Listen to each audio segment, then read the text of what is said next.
Hey everyone, today I have something a little bit different. Got a couple spreadsheets to share with you today that break down and kind of detail a couple opportunities that I'm working on right now.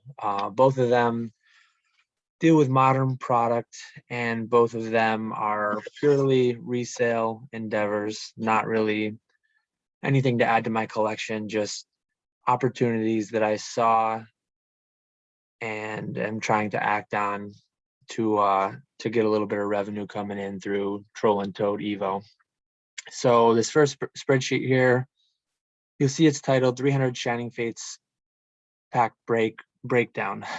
Um, so when Shining Fates came out, I ordered everything I was allocated. I think everyone is generally familiar with what's going on with the availability and how retailers are being allocated. This is how much you can buy. I took everything I could get. It amounted to a few thousand packs.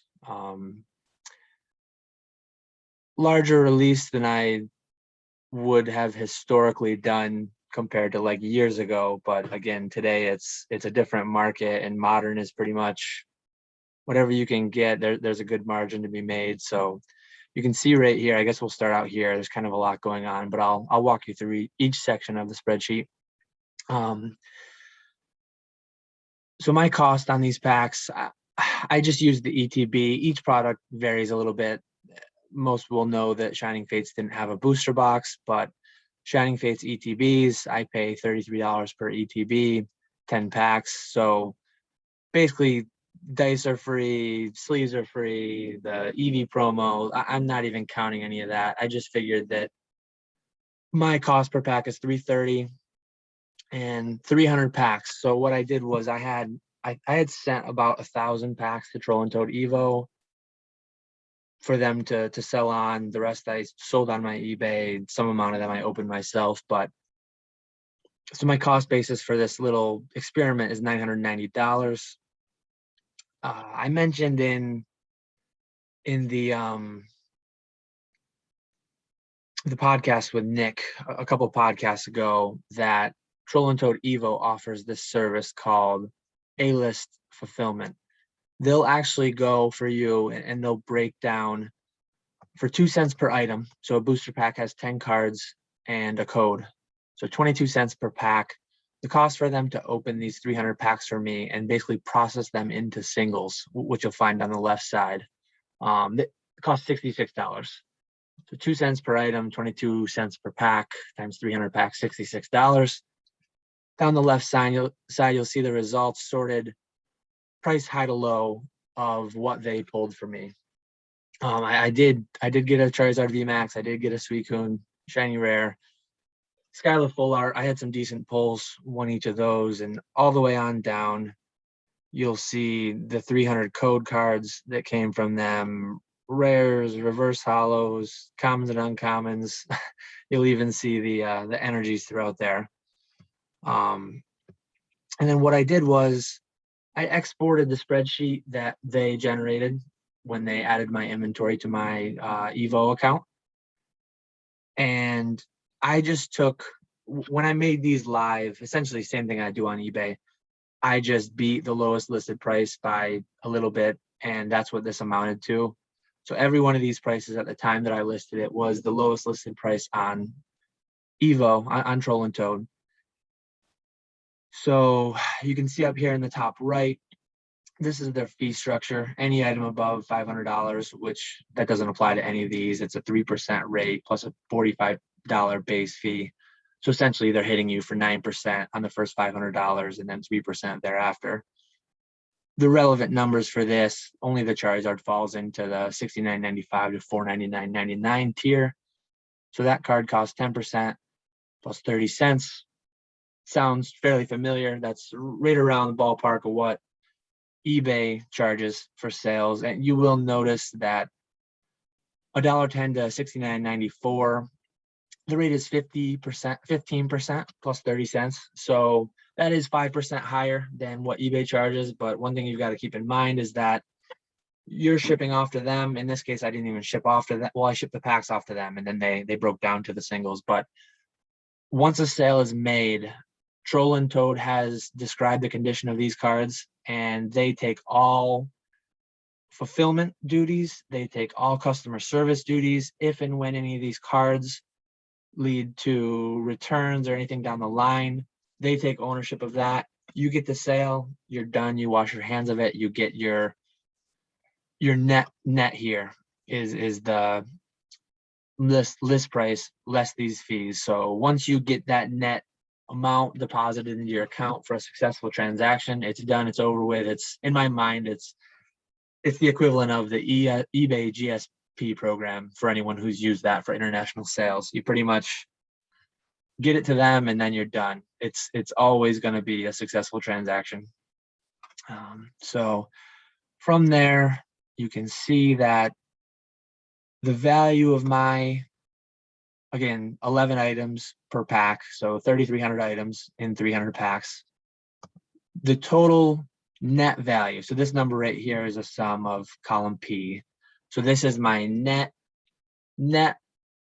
value. If everything were to sell tonight, if somebody went in and clicked buy now on everything, I would end up with $1,779.87.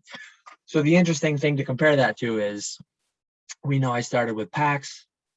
The packs alone, as it stands, as I have them listed tonight to be the lowest on eBay, those are listed at $7.92 each, where that works out to net is $6.43. So simultaneously, if someone were to buy all 3,300 items, and if someone were to buy 300 packs, I would actually get more from the 300 sealed packs, $1,929.60. Plus, you've got to factor in the fact that I paid $66 for Troll and Toad to open, sort, and list these for me. So this little experiment that I undertook on Shining Fates, and I did do this. This is recent. I'm going to post this video Thursday. Right now I'm talking to you on Wednesday night. These just hit my Evo account yesterday, and we're a couple months after release now. So I kind of went into this knowing that it wasn't the optimal time. Prices for most cards are generally highest when they first come out, and then they kind of dip. Certain cards will go up, but a lot of them, it's kind of a race to the bottom. Market price, as things tend to find their market price, people usually pay higher prices out of the gate to get their cards for their decks or fill out their collections first so that they can move on to the next set. So in any case, what that amounts to in the end is that this experiment essentially cost me $215.73 if everything were to sell right now. The only reasonable thing to understand is that all these prices are going to vary over time. The price of the packs are going to vary. I mean, they've been going down. I sold my first batch of them at $10.99 a piece, and they've just been on a downward trend to $7.92 where they stand today. So, but you'll see the fluctuation in both the packs and the singles. So I think that's a fairly fair comparison to make. One thing that is also of consideration, you do pay a storage fee per item. So these 300 items, these 300 packs, you pay 1/3 of a cent per month to store items there. So you can see, I guess I didn't calculate that, but I'll throw that in quick. I'll be paying essentially $11 a month if nothing were to sell, whereas I'd only be paying $1 a month. So I'll be paying 11 times the, which makes sense because there's 11 items in a pack. I'll be paying 11 times the storage rate monthly if none of my items sell, or some proportion of that equivalent to the sales I make. I guess I'll touch on it a little bit. Part of my reasoning for doing this was, one, it being a fun experiment, and two, I'm actually approaching an incentive level for Troll and Toad. So if you do 10,000 in gross sales, is it gross or net? I actually need to look into whether or not it's gross or net. But if you do 10,000 in sales monthly, they actually waive your first X amount of storage fees, and it's fairly hefty. Right now I have about 50,000 items at Troll and Toad, and the waiver amount that they allow if you do 10,000 in sales monthly, it actually works out to where you can store almost 100,000 items for free. So I think it's a reasonable consideration. If you're not hitting that level, you need to keep in mind storage costs. But part of my thinking was I'm going to be able to store these essentially for free because I'm not utilizing my full potential there for the incentive storage that they give you. But anyways, that's the end of the first part of this video. I also did another little experiment. Recently, one of my distributors reached out to me with an old product opportunity. So I'm going to switch tabs here. Rayquaza versus Keldeo Battle decks. I don't even remember. I think these products have been out a few years, but this is actually a product that I've broken down. I've purchased and broken down from distributors multiple times over the years. I don't know if they're finding new stock in a warehouse somewhere or what the case is, but anyways, kind of a similar breakdown. I've got the fees over here. My cost on these decks, they're $29.99 retail. I was able to pick them up for $18 a deck. I bought 250 decks for this little experiment, which is a $4,500 spend, 2-cent processing fee per item, 123 total items per deck. You've got 260 card decks. You've got 1 code and 2 coins. I think I hit, there could be an item or 2 that I missed, playmat or something maybe, but I don't think there was in this, so I think I'm covering everything. So that amounts to a $2.46 per deck fee for them to take the sealed product and turn it into singles for me. So how that works out, extended across the 250 decks, that's a $615 break fee. So getting the 250 decks delivered to Evo, from there, my all-in cost kind of on these is $5,115 to have 250 decks broken down. And now we'll go over to the left side. Again, I sorted high to low. So in the previous experiment, I was rolling the dice a bit. I was subject to luck. I did pull a Charizard and a Suicune and a Skyla, which worked out fairly well for me. It made me not lose as much as I could have. I also could have made a little money if I hit 2 or 3 Charizards. But in this case, there's no such thing as a no risk, but it's a lower risk. I mean, it's a known outcome. So the feature card of this deck is Rayquaza EX. Rayquaza being who he is, he's a Gen 2 legendary. He's got to be top 10 or 20 popularity, I would think. So this EX is the highest card. It pulls 648, which nets 520. So you're getting more than the half of the cost of the deck in the 2 Rayquazas. You're recouping net 1042 just in the 2 Rayquazas. This next card, the price is not going to hold. That's something I discussed a little bit with the Shining Fates, how prices would fluctuate. The fact that I'm buying so many of these and I'm going to be listing, I'm going to list them strategically, and I'll touch a little bit on that too later in this video, but I do not see $3.99 holding for a common Squirtle. It's from the black and white era, so it's fairly older, and it is Squirtle, but still, 250 decks, I'm going to have 750 of these. The way that I'll list them in my Evo, so I'll have 750 at Troll and Toad. I will not list, it will not show. Like if you go to the listing for this Squirtle, you will not see that Catch 'em All Collectibles has 750. I might list 10 or 20 at a time. So then when I sell out, I'll get a notification, or I'll notice it when I sort for what items are available in my store. So if and when I sell out, hopefully I'm able to sell them at some price. I'll adjust the price from there. I kind of part, especially when you have 750 cards. Part of the reason that you don't list them all at once is it might have an effect of dampening the price. If people see that you have that many, well, why am I going to pay $4 a card when he's got 750, he'd probably take a lot less.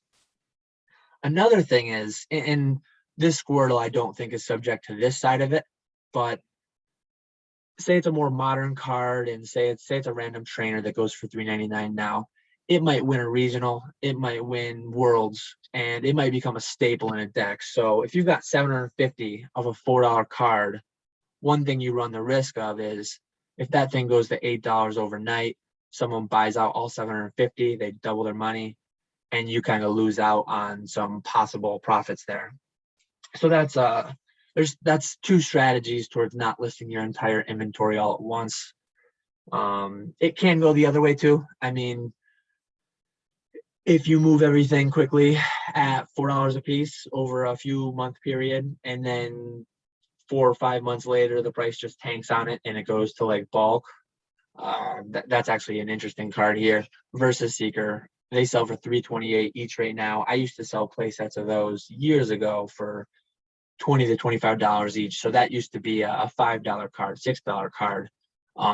It can go the other way on you too. If you slow sell things, allow them to sell out, relist them, you might cost yourself, if you could have sold them all up front and then the price goes down, I mean, you could be missing profits there. So it's a little bit of give and take. It's a little bit of strategic thing there. And I mean, knowing the metagame, knowing how all these cards factor into these cards specifically wouldn't be, unless they've been reprinted in newer sets, they wouldn't be legal and standard. But I do believe all these, I mean, Versus Seekers from Phantom Forces, same as Battle Compressor, these would be expanded legal. So I think that's why they still have a bit of value. But in any case, you can see I only took down to Professor Sycamore's 48 cents, War Turtles 38 cents. So I took the value of these top 19 cards, I believe it is. Anything that netted almost a quarter or more. I took the value of all those. And then the remainder, all these commons and uncommons, and there's some non-hollow rares, I took them as bulk. So the total of the singles for one deck, and remember that I paid 18 per deck, and I paid $2.46 to break them down. So I'm in at $20.46 per deck. If prices were to hold, which is a big if, because I'm going to have so many of each of these, and this is a net number. This isn't a gross number. This is net after all fees. If prices were to hold, each deck turns into $54.78 worth of singles. And then when you add in a little bit of bulk value, $58.38. So how that plays out over 250 decks, that works out to, from a cost of $5,115, that works out to $14,594.88 worth of net sales, which if you subtract it out, that's almost a $9,500 profit if none of the prices were to change on a $5,115 investment. Really, really good. I mean, unreasonably good, I think. And I don't think, especially on the Squirtle here, that one really stands out. The Articuno, I don't see that holding. It's just a random non-hollow rare. But some of these trainers, I mean, I kind of believe these prices a bit more. 500 trainers. Yeah, I mean, I'm not going to list these. I'm not going to fire sell them. I don't need the money back that quickly. It was a small little investment, I guess medium-sized investment that I'm perfectly fine these slow selling over 2 years, I mean 3 years, whatever the case.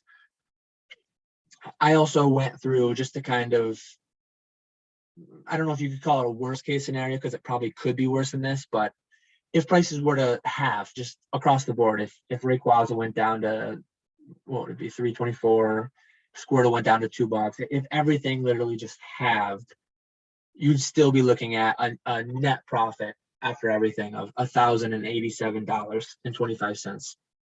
I actually did, I forgot I did this down here, but I guess this would be your absolute worst case scenario. If the price of all these literally just went to bulk overnight, so instead of $6.48 a piece, if Rayquaza, if I had to bulk it out to Troll and Toad for $1.25 each for an ultra rare EX, if I had to bulk out the coins for 20 cents a piece, non-hollow rares, commons, uncommons, like these are today's bulk rates. on these items. So kind of the floor is $10.14. I mean, that would be the worst case scenario would be pretty bad. I'd take a 50% haircut on this little experiment, because 10.14 on my cost of 20.46. Yeah, it's almost exactly 50% loss if I were to just buy these, pay them to process them all, and then bulk them out. That would be a pretty bad investment where I'd lose $2,500. But when you look at it that way, an unreasonable, unlikely scenario of everything going to bulk, I'd lose $2,500. Best case scenario, everything holds. I mean, theoretically, things could go up, but I kind of doubt it given how much quantity I'm going to be coming in with. But so worst case is 2,500, nightmare scenario, loss. Best case scenario is you make $9,500. And then I think the most reasonable scenario is somewhere in between these two numbers. I could see some of these falling half. I mean, maybe the Squirtle slightly more than half, but I don't see the Rayquaza dropping that much. Some of these more playable, expanded trainers. So maybe I'll revisit this down the line with a follow-up video after I've made 6 months worth of sales or something, if anyone cares to see that. But I thought this was kind of an interesting thing to share. I'm a big spreadsheets guy, so anytime I see an opportunity to break down a product, or if I just want to play around with some sales numbers, I've probably got 100 spreadsheets with 10 tabs each where I just, let me look at that theme deck, this theme deck, could I break it down? That was actually one of the big things I did to fund my modern buys. So I'd buy cases of each theme deck at release, and I'd go heavier when I saw the Versus Seekers, when I saw the Float Stones, the more playable trainers. Fighting Fury Belt was good for a while, Max Elixir, some of these XY Arrow was when I was doing it. But theme decks always seemed to be a fairly unpopular product, and they were one that I always kind of stocked up on because the coins I do well selling them in bulk lots. I'd actually grade some of the better. I mean, some of the really good sets. Team Up has a shattered hollow Charizard variant, theme deck exclusive. Was it Team Up? Team Up had the Blastoise as well, if I'm remembering correctly. Vivid Voltage, we just got another Charizard. The secondary one was Dreadnought, not great. I think that's selling for about 40 cents a piece right now on Troll and Toad. But anyways, these spreadsheets are something I love doing. I figured I'd try sharing some with you. As far as I know, I think I bought this distributor almost entirely out of this product. So it's not necessarily I'm not necessarily showing you something you can go do. The 300 Shining Fates pack break lost me money, so you don't want to go do that. This one seems like it could be a good thing, but if more people were to do it at the same time, we're going to be competing. We're both going to race this number down towards this number, which, I mean, it's a fair play if someone wants to, if they're still available out there. But there is a new, I think it's Gardevoir Victini. There's a new battle deck that just came out. I actually just got my shipment today. I haven't gone in, and I'll have to take a look at the trainer list. I'm not as familiar with the Sword and Shield and Sun and Moon era trainers, what's good, what's not. But maybe I'll take a look at breaking down those decks too. Because one thing I didn't really touch on, but all these numbers, all this experiment and the prior in particular, this is all Troll and Toad doing all the labor. They're doing the breakdowns, they're doing the sorting, they're doing the order fulfillment, the customer service. I can't really call it passive income because I had to buy the product, I had to ship it down to them, but once it's there, I mean, it's kind of a passive thing that I still have to go in and I have to update prices and I have to update quantities when they sell. But it is something you can do. It's an opportunity out there if you have the time. You want a little bit of revenue coming in, a little bit of cash flow coming in. I mean, you do an outlay at the front end of $5,000 is what I did, and if I can turn that into 10,000 over a year or two, I mean, doubling your money in 1 or 2 years these days sounds like not much, but where I where I come from, where my mind is on investments.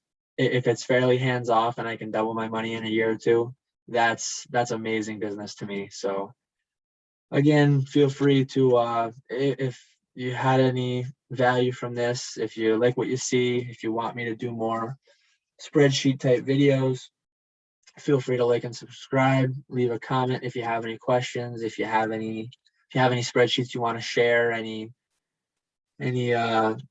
breakdowns of product you'd like to see in the future to see whether or not it's profitable. But yeah, that's all I have for tonight, and I will catch you all later. Thanks.